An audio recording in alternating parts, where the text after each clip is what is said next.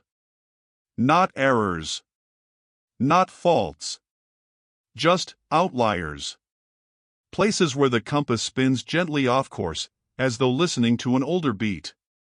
Not all songs of the earth are written in fossils. Some are etched in the orientation of grains so small, you could breathe them in. And in those grains, aligned just so, may lie the echo of something massive. Or intentional.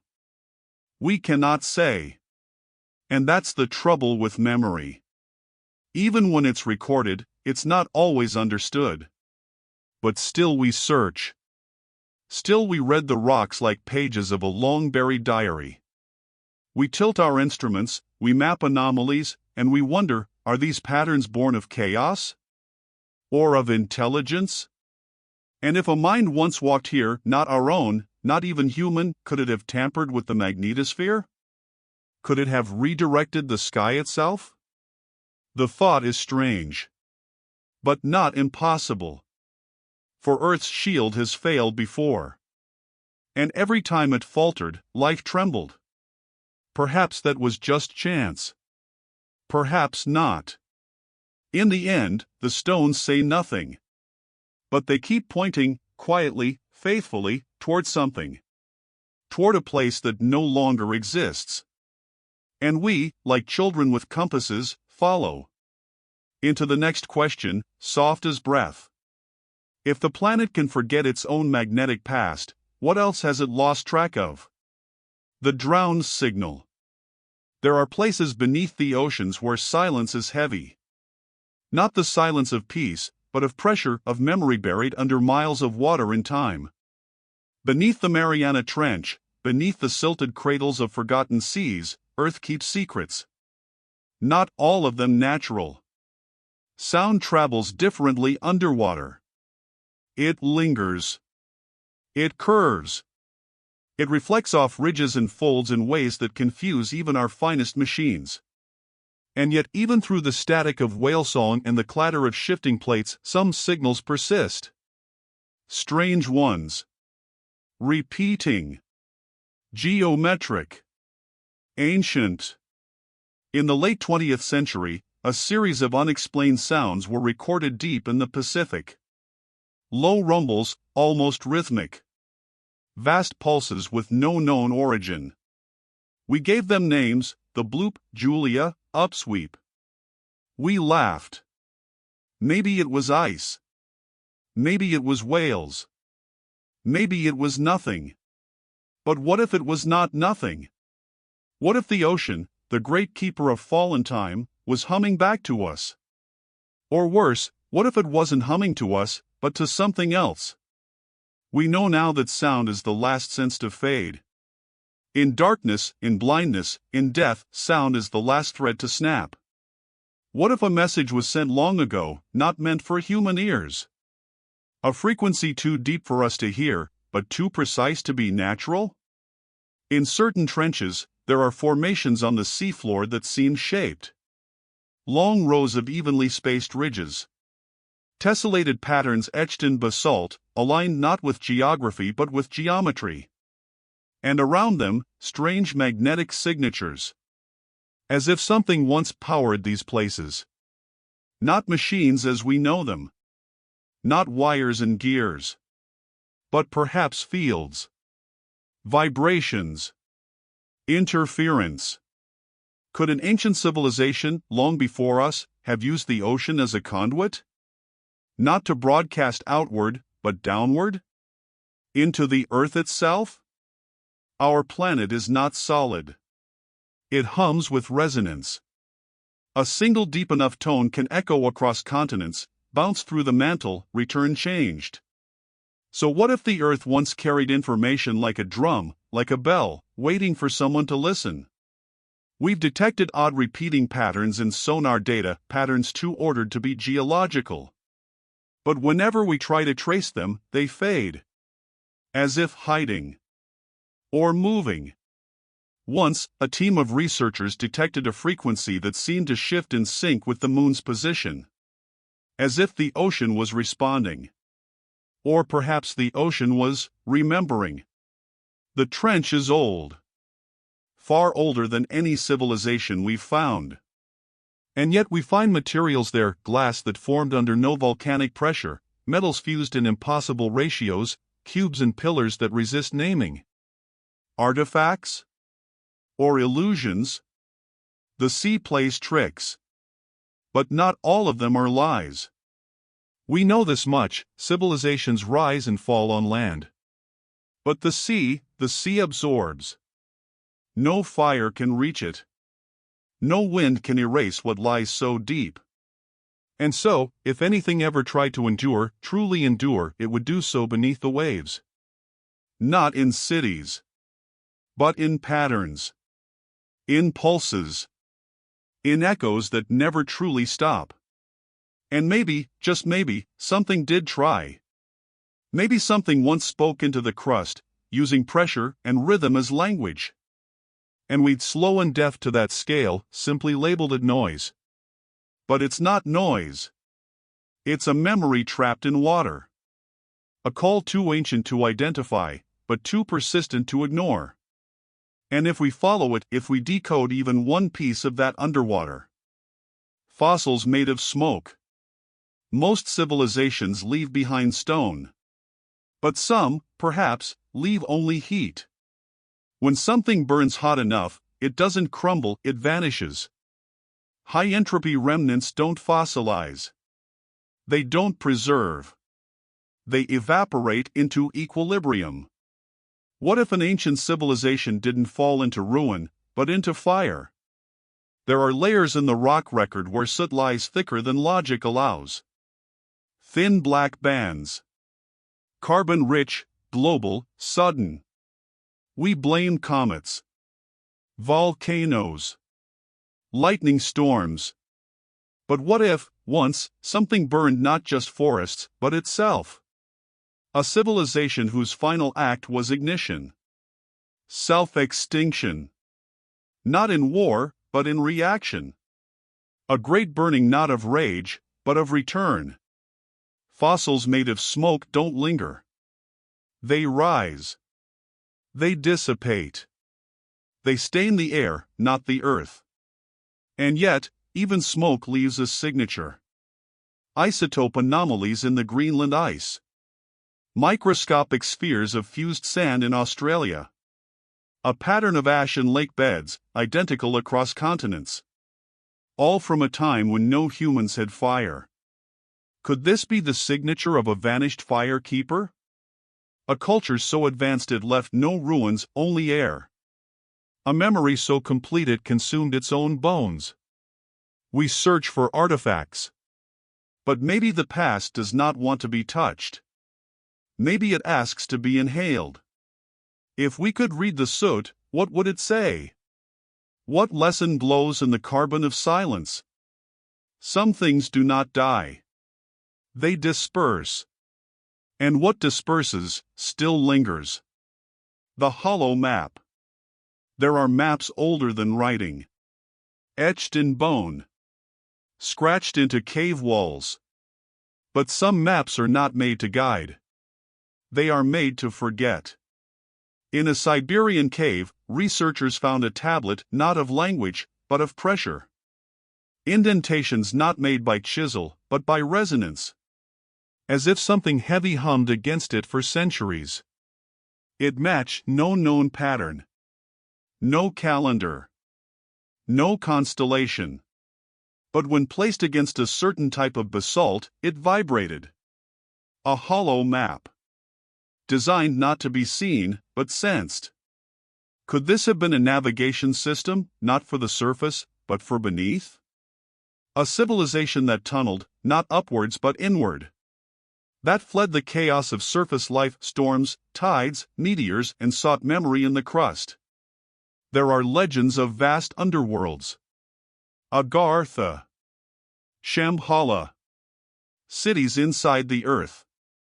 Dismissed as myth. But myths are often maps distorted by fear. What if they were warnings? We know the mantle isn't solid. We know voids exist, too deep to drill, too far to image. And sometimes, tremors arrive without reason. From below.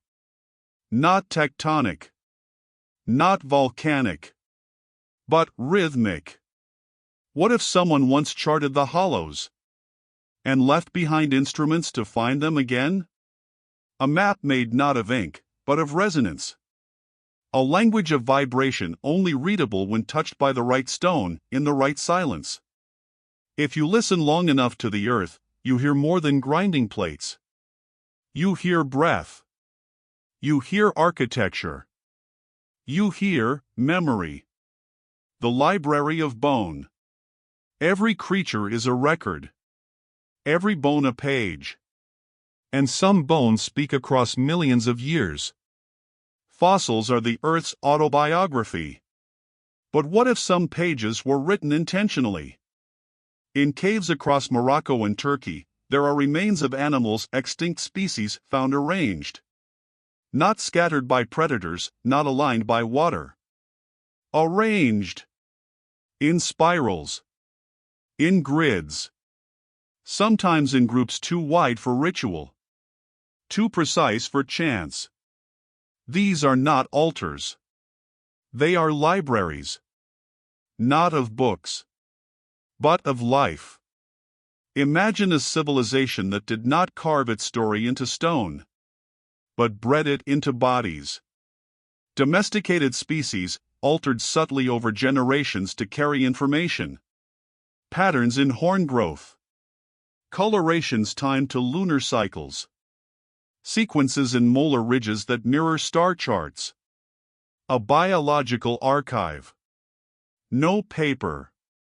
No language. Just evolution as code. DNA as document.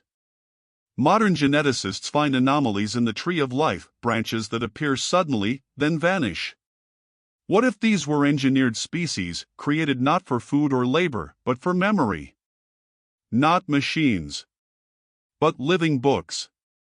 And when the time came, and silence approached, they released these creatures into the wild. Let the story walk. Let it run. Let it become fossil. Some of these forms lie buried still. Not yet found. Not yet read. But one day, someone might sequence an extinct lizard and find a repeating pattern that mimics music. Or a spiral in ancient DNA that mirrors the arms of the Milky Way. A library, not forgotten, only waiting to be born again. The silence beneath the ice. The ice does not speak loudly. It creaks, it shifts, it whispers in ancient fractures. But it does not shout. Beneath the thick frozen skins of Antarctica and Greenland, stories remain buried, not just of climate, but of time itself. This is not the silence of emptiness. It is the silence of waiting. Miles beneath the surface, under layers pressed by millions of winters, lies a history not measured by kings or empires, but by bubbles, by dust, by trapped breaths of forgotten air. Every snowflake that fell before memory hardened into a sentence. Each gust of ancient wind was sealed, syllable by syllable, into ice. And yet, so few have listened. We drill. We core. We analyze isotopes of oxygen and hydrogen, mapping the temperatures of vanished centuries. We see volcanoes erupt through trace layers of sulfur. We glimpse solar storms in spikes of beryllium. But what about the things we don't see? The things no isotope records? Could the ice have entombed more than weather? Could it be buried below the reach of sunlight and the language of machines? There are artifacts of warmth? A structure, a tool, a whisper of human-like presence long before what we accept as history? The kind of memory so fragile it crumbles when touched? Maybe not tools of metal.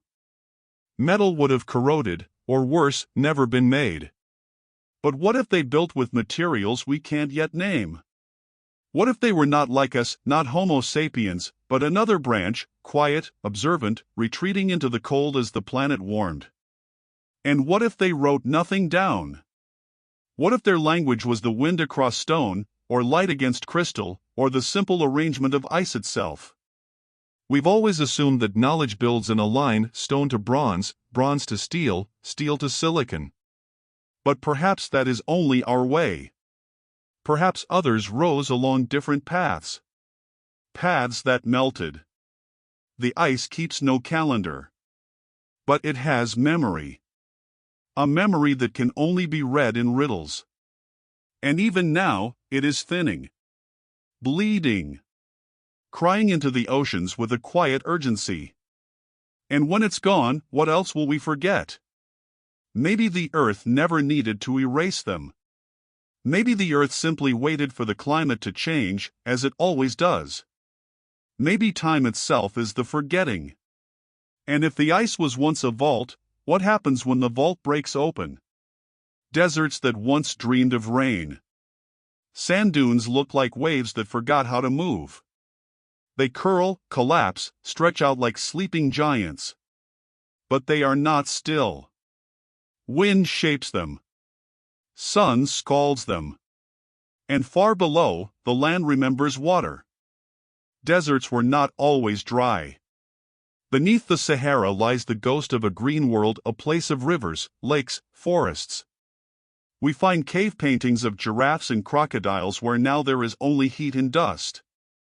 What else lies hidden, painted over by time? Every grain of sand was once part of something whole.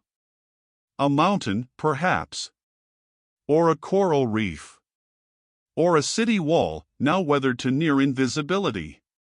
In the Great Sand Sea, satellite scans reveal odd geometric patterns beneath the dunes, grids too precise to be natural. We call them ancient riverbeds. But what if they are more? Stone doesn't protest when it is buried. It doesn't cry out as centuries pile above it. A temple flattened by time leaves behind no headline. Only alignment. Only a silence too consistent. In the Atacama, the world's driest desert, we find mummified remains untouched by moisture for thousands of years. Bodies perfectly preserved by absence. Could a desert preserve something older than even these bodies? Not flesh, but intention? Could a civilization have flourished when these lands were lush, when monsoons danced across northern Africa, when lakes shimmered where now only mirage exists? And if so, why did they not persist? Perhaps they learned to live with transience. Perhaps they knew the rains would end.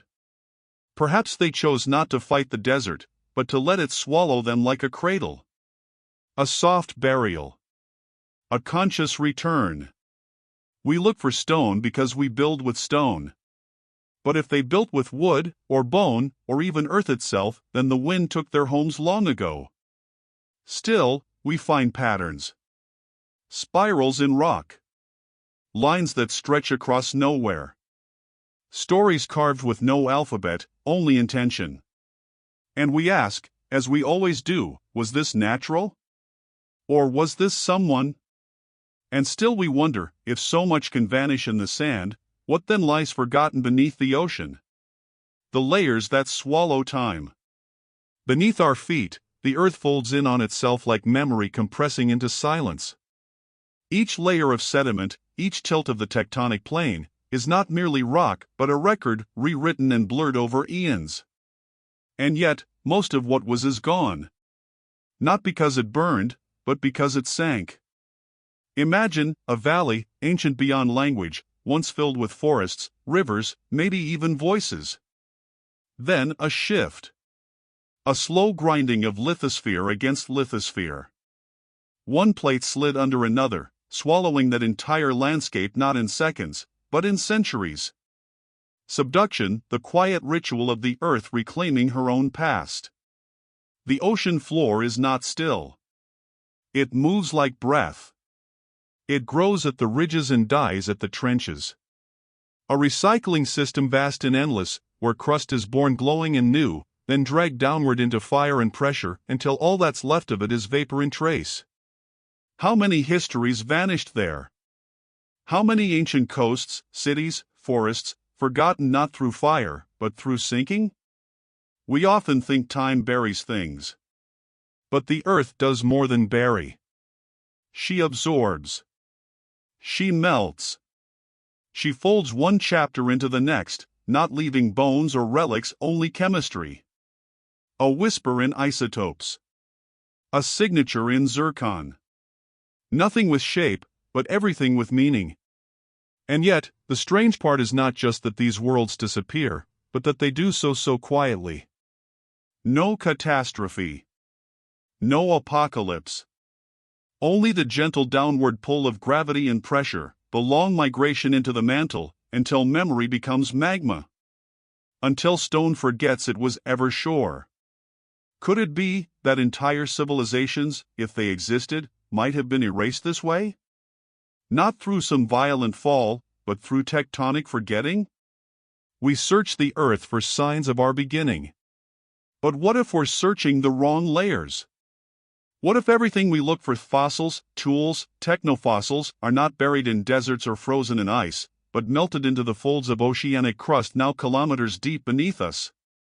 There is no crime in being forgotten. But there is awe in knowing it.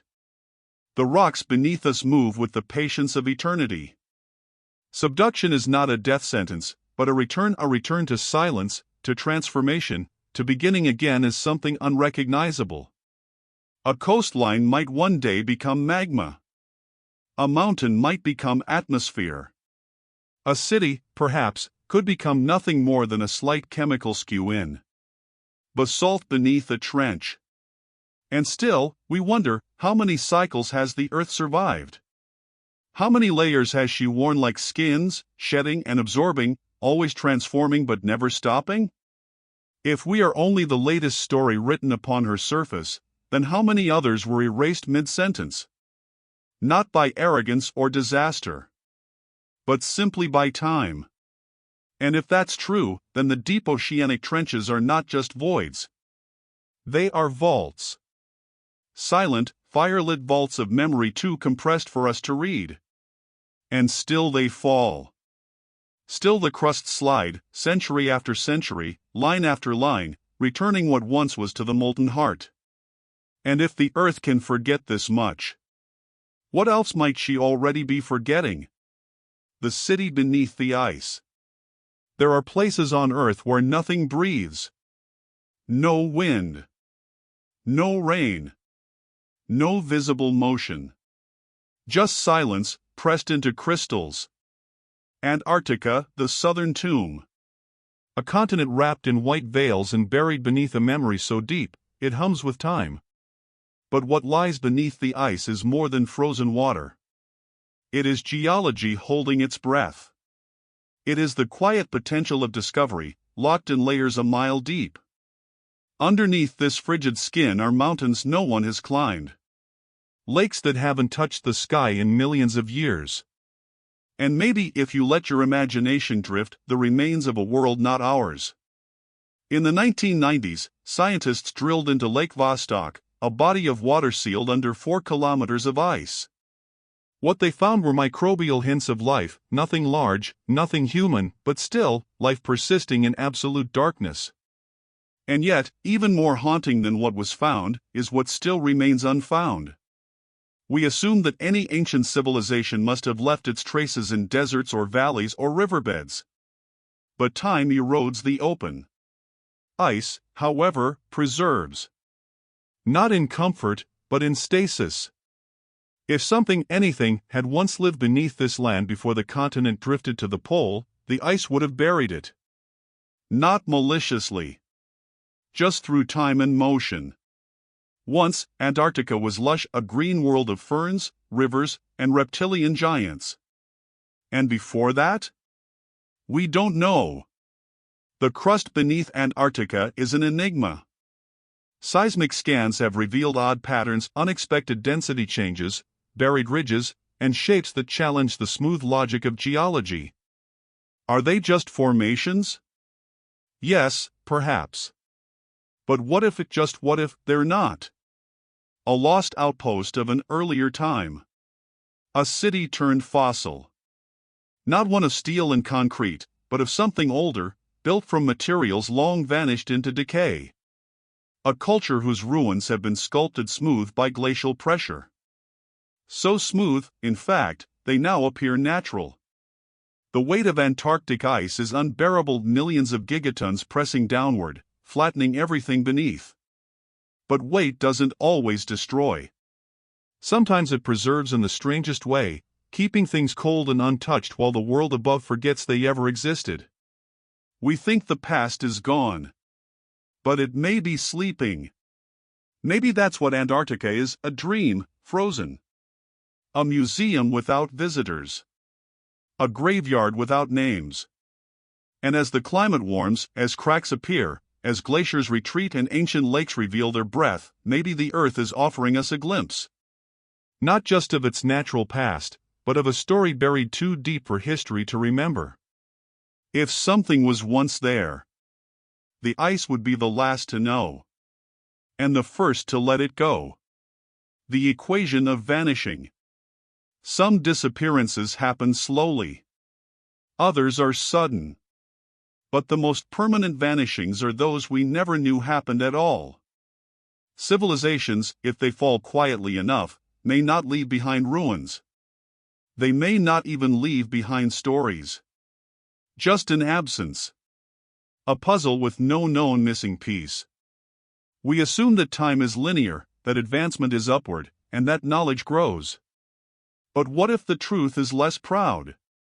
What if the Earth has seen brilliance that didn't burn long enough to mark the stone? What if intelligence was here before, and then, it wasn't? The Earth does not keep everything.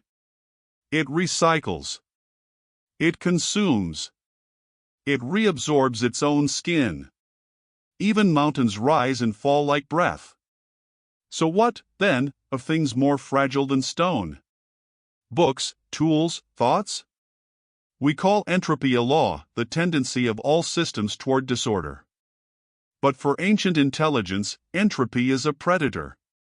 And memory is meat. Imagine a society that grew not with metal but with wood, bone, clay, tools the earth loves to swallow. Structures not of concrete but of woven living things.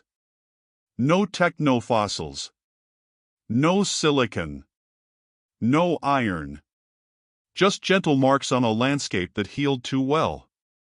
Even fire leaves no ash after rain. Perhaps they understood nature better than we do. Perhaps they left no cities because they knew cities were too heavy. Perhaps they lived with the wind and vanished with it. There are mathematical patterns in the collapse of societies, thresholds, tipping points, feedback loops. But what if there's a pattern for forgetting, too? A curve that predicts not just when a culture disappears, but when even its disappearance disappears? In the silence of deep time, it's not the fall that's loud, it's the forgetting. A comet could do it. A shift in orbit. A single supervolcano. A small change in carbon. A generation of drought. And then, nothing. No epilogue. No rediscovery.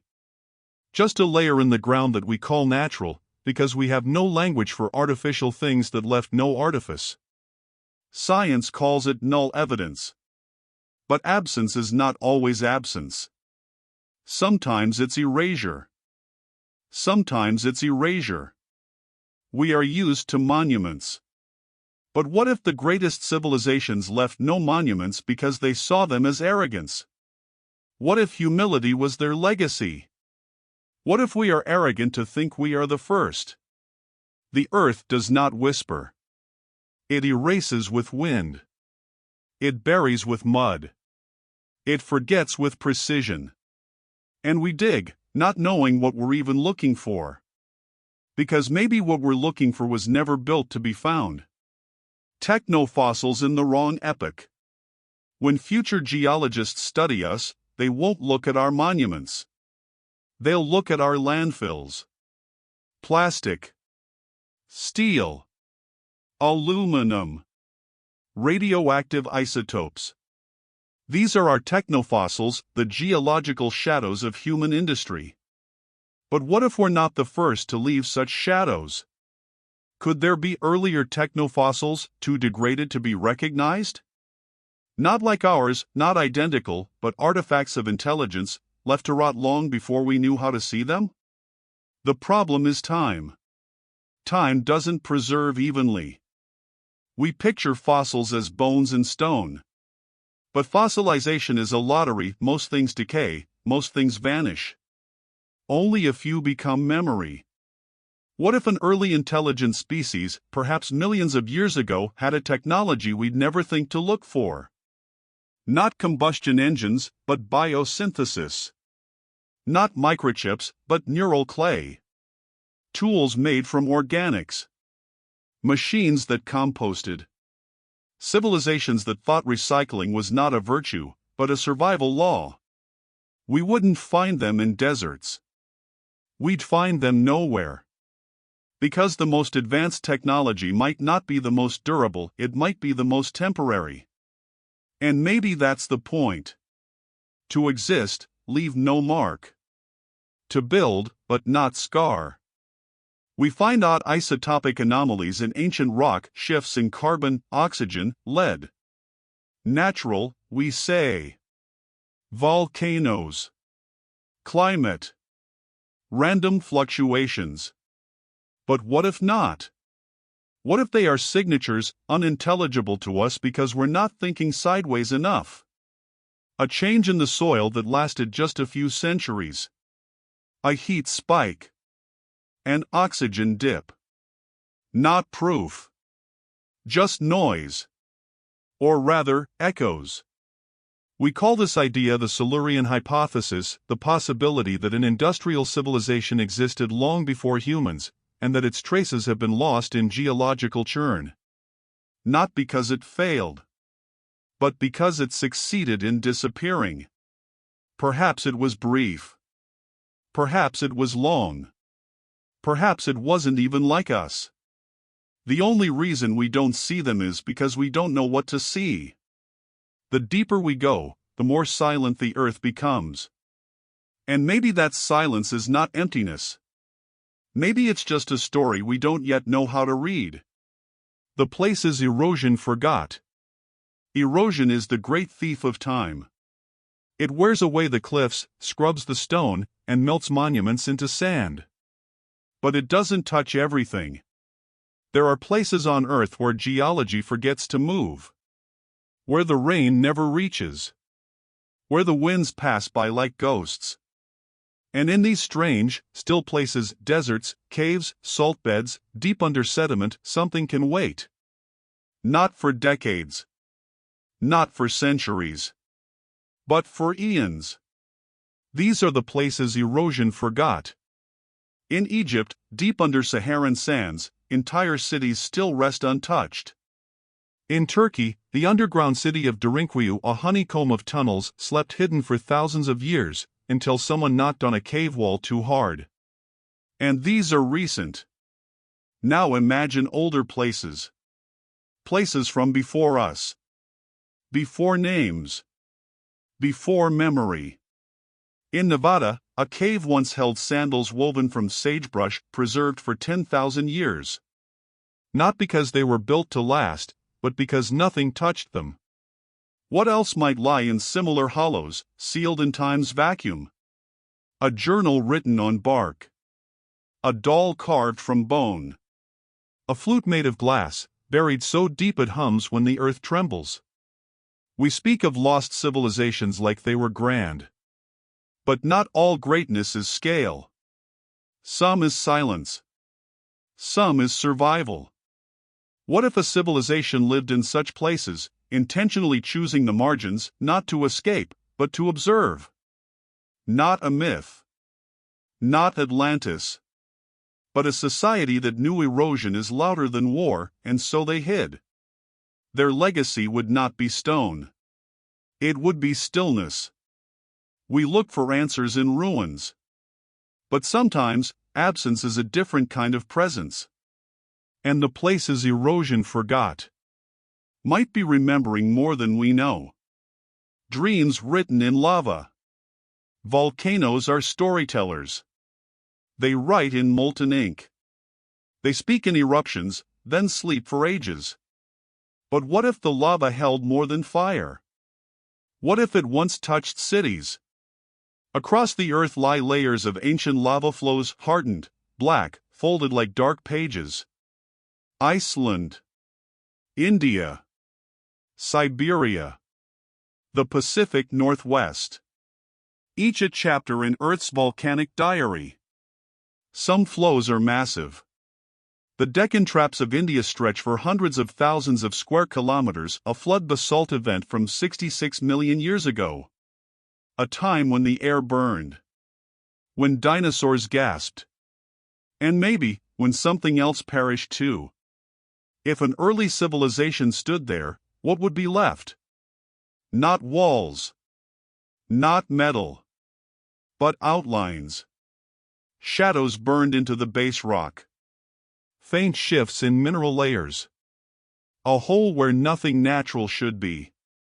Volcanoes do not only destroy. They also preserve.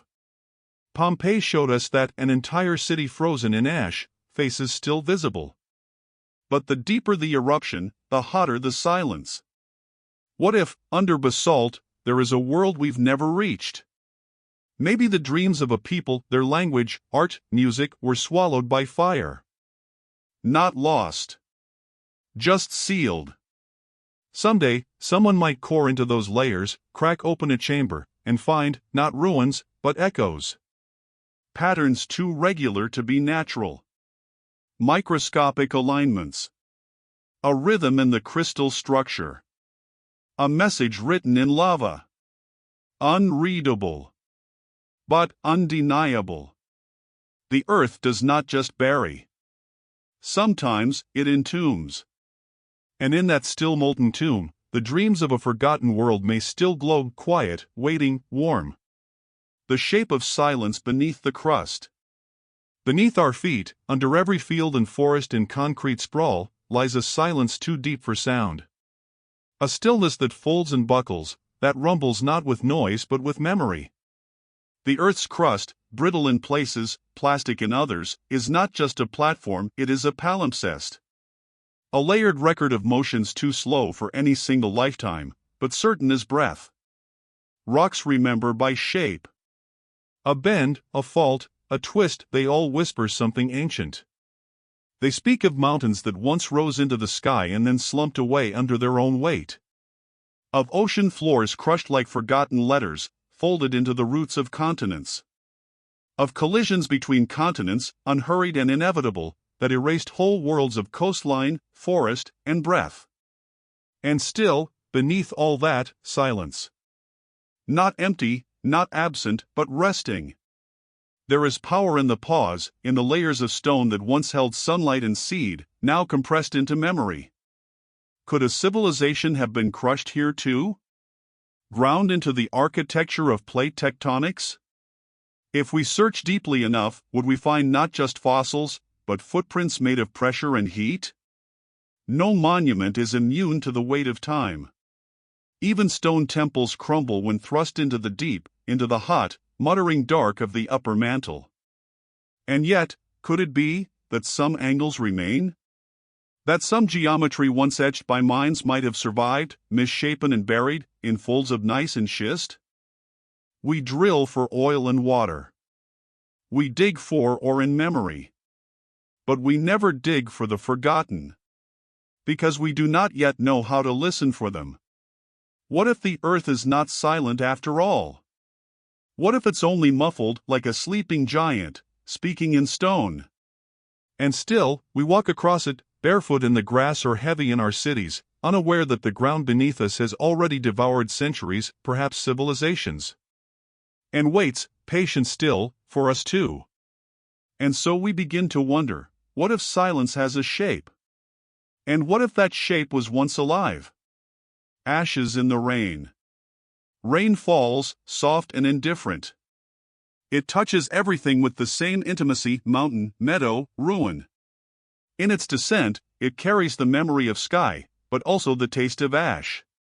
Volcanoes speak the loudest of Earth's voices. When they erupt, they do not whisper, they shout, scream, and bury. Cities disappear in minutes. Valleys vanish under blankets of fire-baked powder.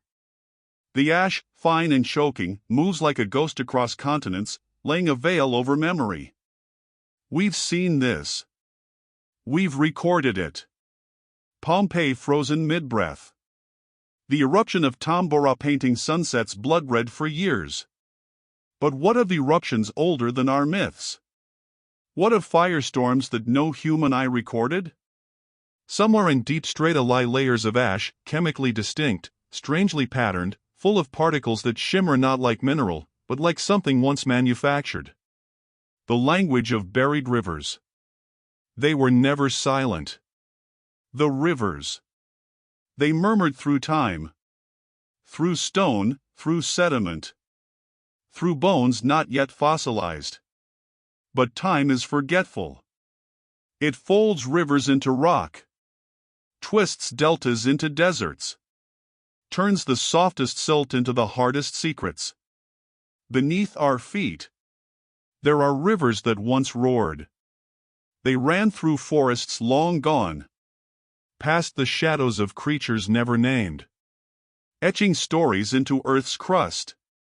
Not with words, but with winding patience. Somewhere below the Sahara, a network of ancient riverbeds sleeps beneath the dunes. So vast, so intricate, that satellites can see their phantom paths, threading under the golden silence. Who drank from them? Who crossed them? Did these rivers cradle life? That history never saw fit to remember? Not because it didn't matter, but because memory favors the loud, the recent, the preserved. And the rivers were quiet when they vanished. Geologists speak of paleochannels, fossilized rivers. Their courses mapped not by sight, but by echoes in radar. By the way Earth reflects curiosity back at us. These channels are fingerprints of forgotten climates. Evidence that the world once wept where it now burns. Proof that nothing is permanent. Not even emptiness. We try to listen. We drill cores, read sediment like scripture, looking for traces of floodplains that once cradled a civilization, perhaps so distant, so altered by time, that it can no longer be separated from the stone around it. Maybe a lost city once sat on the bank of one of these sunken veins. Maybe it vanished not in fire or war, but with the slow retreat of water. A drying river. A forgotten tongue. A culture unraveling like a dream. Just before waking. Entropy doesn't always roar. Sometimes it just stops flowing. And still, the earth holds on. Not tightly, but loosely, like a hand forgetting its grasp. We study isotopes, grain sizes, shifts in mineral hues, trying to reconstruct what the river saw before it went still. But what if the river itself was the record? What if water carried away not just soil and seed, but memory? It's easy to picture a civilization flourishing in places we now dismiss. Easy to imagine songs sung on riverbanks, now buried beneath layers of drought, beneath centuries of silence. The language of buried rivers is not a language of certainty. It's suggestion. It's rhythm. It's an old melody that hums beneath deserts, asking only to be felt.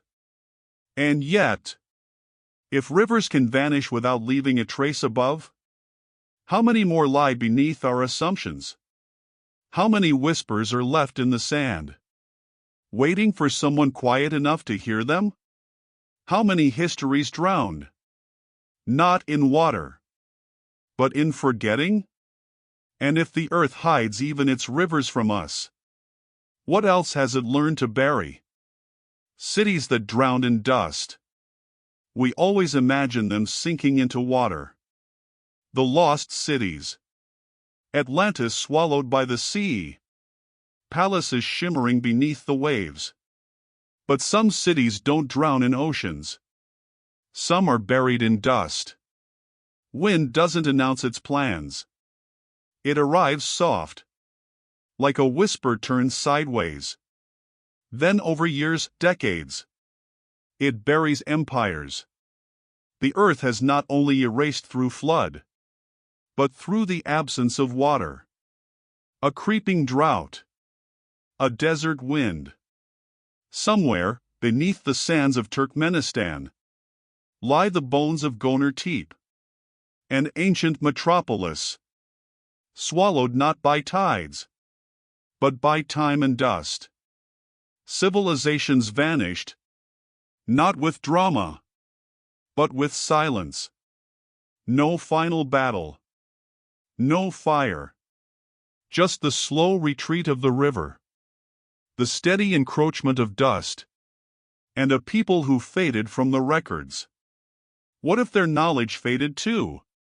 What if there were others older, unknown, whose cities were not built to last, but to breathe with nature? Houses of wood, pathways of woven reeds, tools that rusted into nothing, before history ever noticed. We expect cities to leave monuments, stone walls, iron gates. But what if they left only impressions?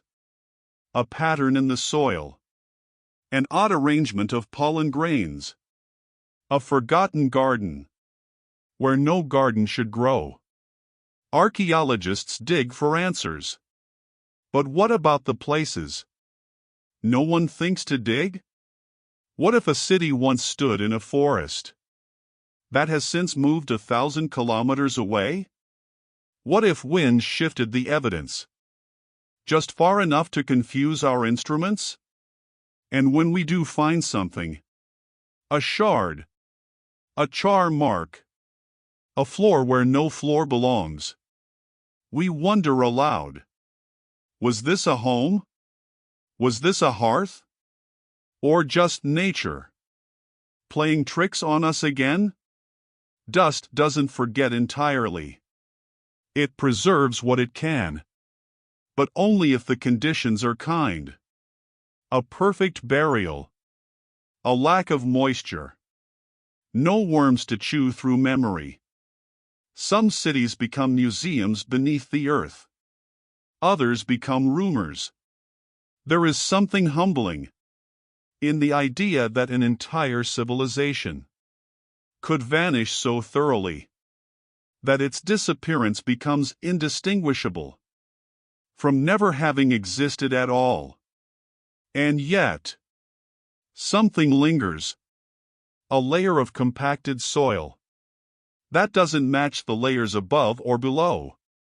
A chemical signature, suggesting the breath of 1,000 cooking fires. Not proof, but a whisper. What if that's all we'll ever find? What if the greatest city Earth ever knew is now a desert wind, blowing across a land we've never bothered to examine? Perhaps forgetting is not an accident. Perhaps it is design. The fossils that never formed. Fossils are the voices of the past. They are what remains when everything else has let go. But not all who lived are lucky enough to be fossilized. It is not memory that preserves you. It is chemistry, pressure, and chance. Most life that ever existed has vanished without a trace. Soft bodies dissolve. Moss leaves no bones. Cultures that used clay may survive. Those that used only fiber are gone with the wind. We imagine the Earth holding tight to its stories, tucking them into stone. But most stories slip through the cracks. They dissolve in rain. They are eaten by time. The fossil record is not a complete library. It is a scavenged shelf, filled with torn pages and missing chapters. How many civilizations were written on materials not made to last? How many tools were shaped from bone and then returned to soil? How many structures rose from earth and then blended back into it? We think of the past as solid, etched in stone, but it is as ephemeral as breath. For every fossil we find, there are a million that never formed. Not because they were less important, but because they were unlucky. Even bones, so often praised for their resilience, must be buried just right, under just the right weight, with the right minerals to invade and replace them. Without that, they crumble, like all things do. What if an ancient civilization rose and fell on a floodplain that eroded every century? What if the evidence was washed into the sea before it ever had the chance to fossilize? We search the record for signs of intelligence, but what if the intelligence used nothing that would fossilize at all?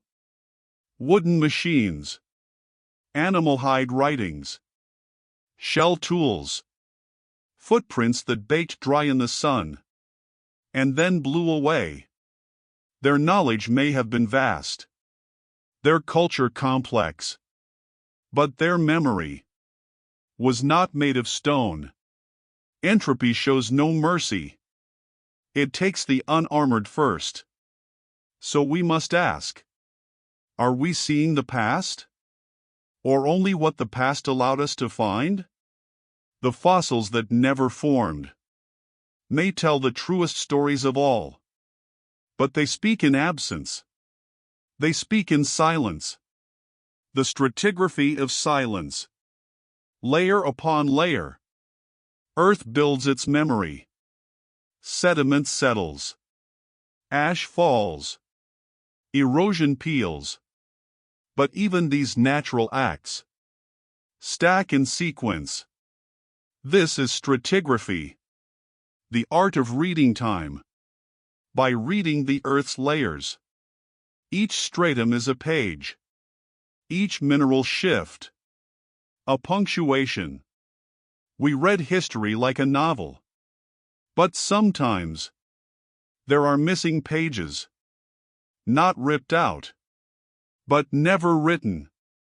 A gap in sediment, an unconformity in stone.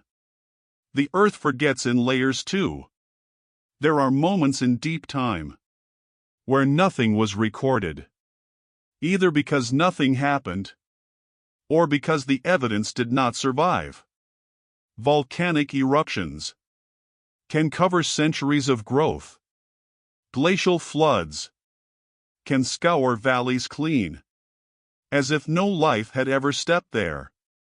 A civilization living in such a place might disappear completely in a single geologic breath. We trust layers to guide us, but sometimes the silence is the loudest clue. Stratigraphic gaps, we call them hiatuses, are often places where erosion outpaced deposition, where time continued, but record-keeping paused. It's possible that entire cultures bloomed and withered during those pauses, and now we can only measure their absence. Scientists debate the meaning of anomalies. Why is this layer richer in iron? Why did this soil suddenly change pH? Why is there charcoal here, but no hearth nearby? Not every anomaly is evidence. But not every silence is meaningless either. The stratigraphy of silence asks us to read the void as carefully as we read the stone, to not just catalog what is present, but wonder about what is missing. And why? Was it washed away? Never recorded? Or simply buried too deep for us to reach? Memory, after all, is not only what is remembered, but what is forgotten with intention, sometimes by nature, sometimes by us. The horizon of the forgotten. There is a line beneath our feet, a line between what is remembered and what is not. Geologists call it a horizon, a layer marking a shift in material, in chemistry, in time. Some horizons glow with volcanic ash, others with sudden extinction. But there are deeper horizons still, ones born of subtlety, of slow forgetting. Perhaps the earth itself has layers of memory, like a mind that only holds so much. What doesn't serve its future, it lets fade.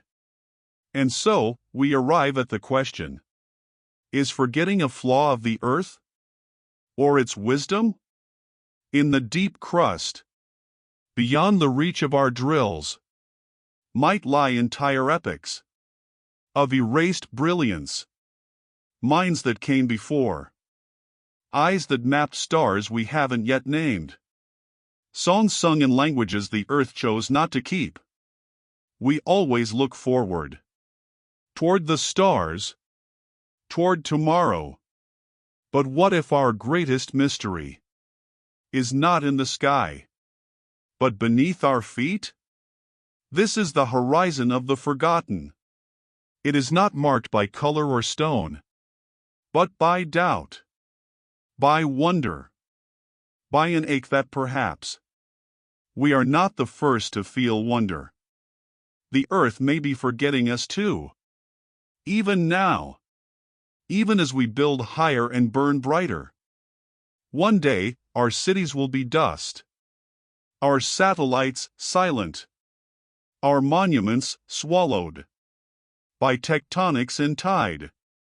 We may become another horizon, another pause, another silence.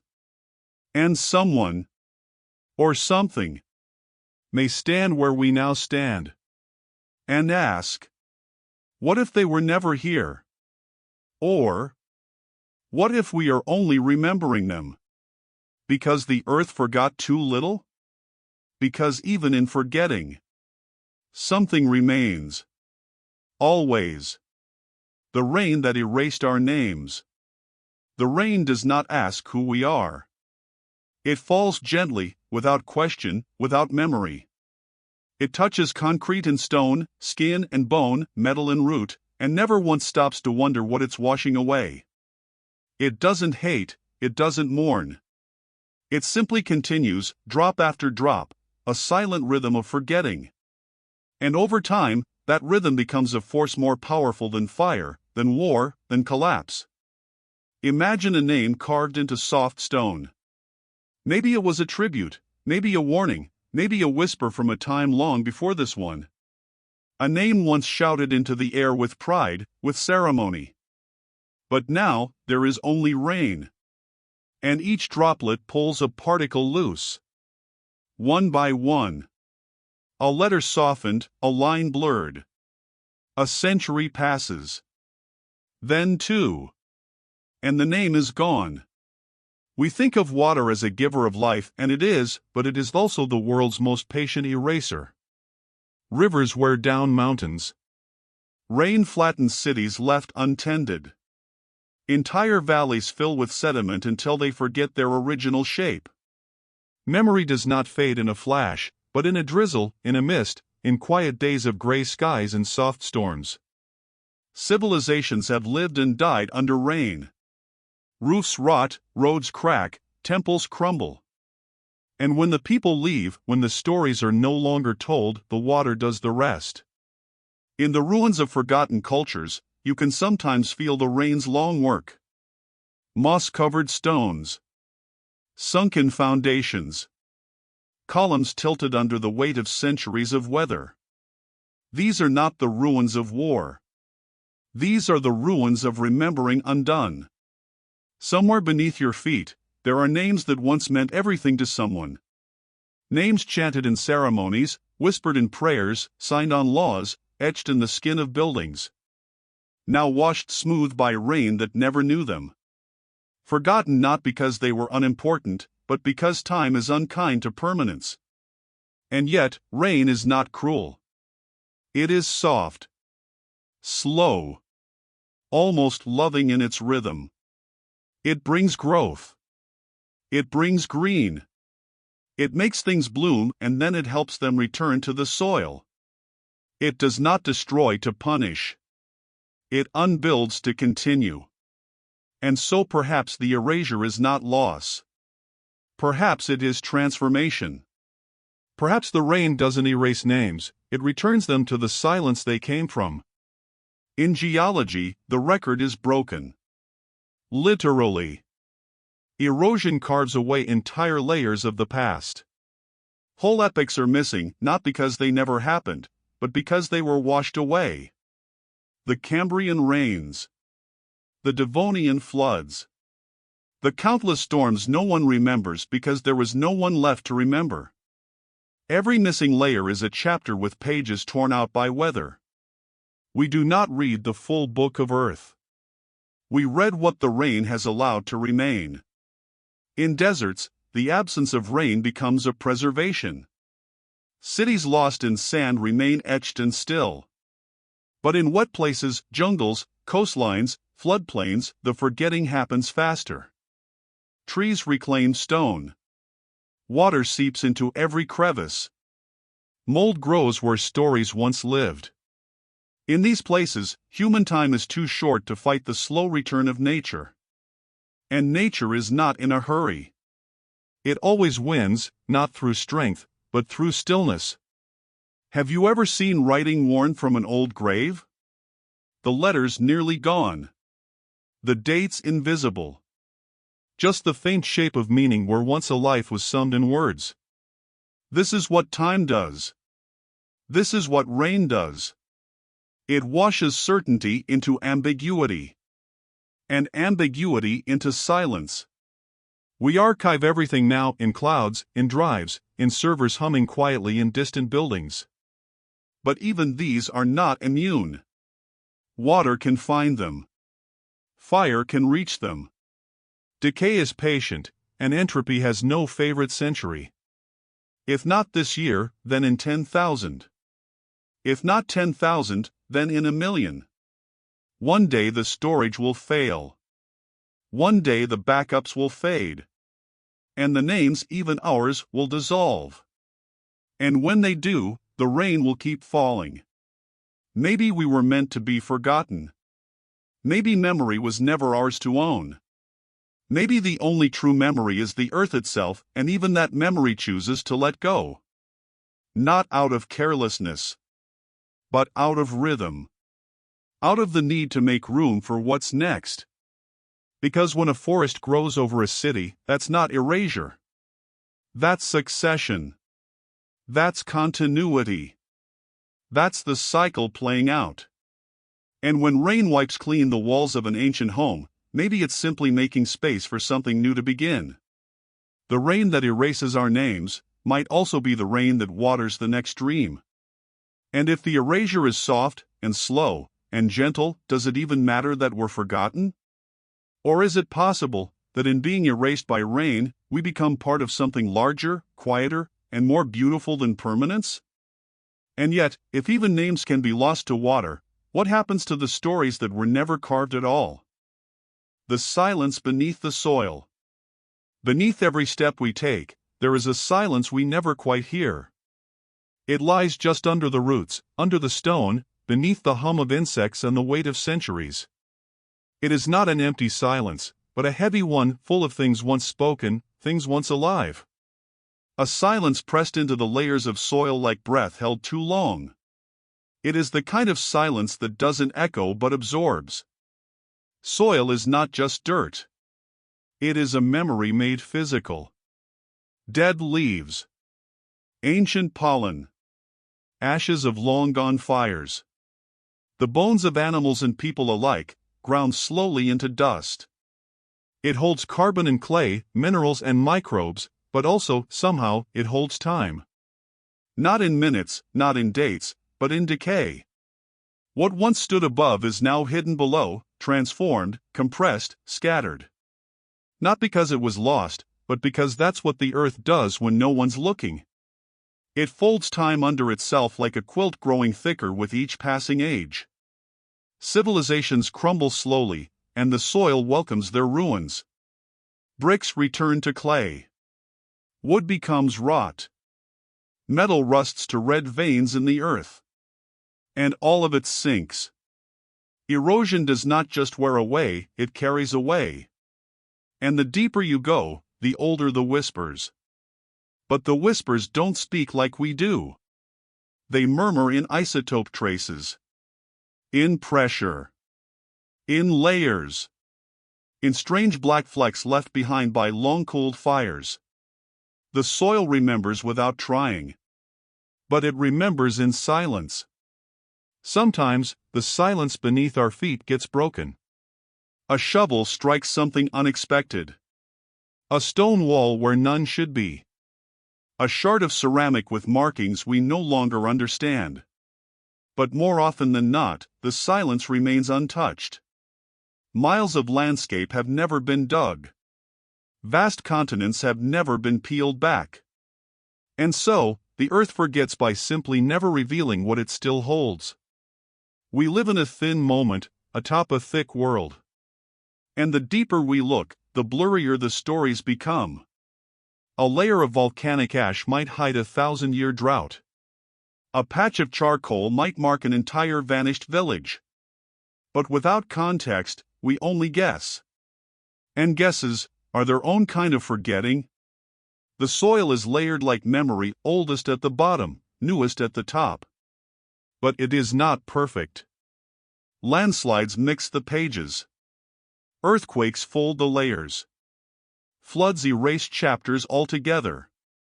If the earth is a book, it is one constantly rewritten, smudged by weather and rewritten by time. There are no bookmarks. No clear beginnings or ends.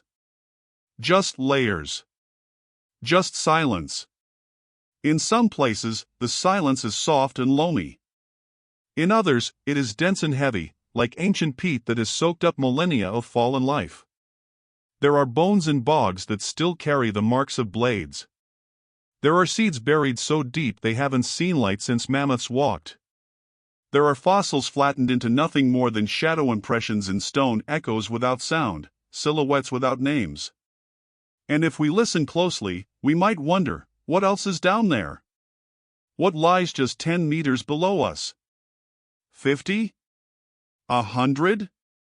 Could entire epochs exist beneath cities we built, never knowing what we paved over?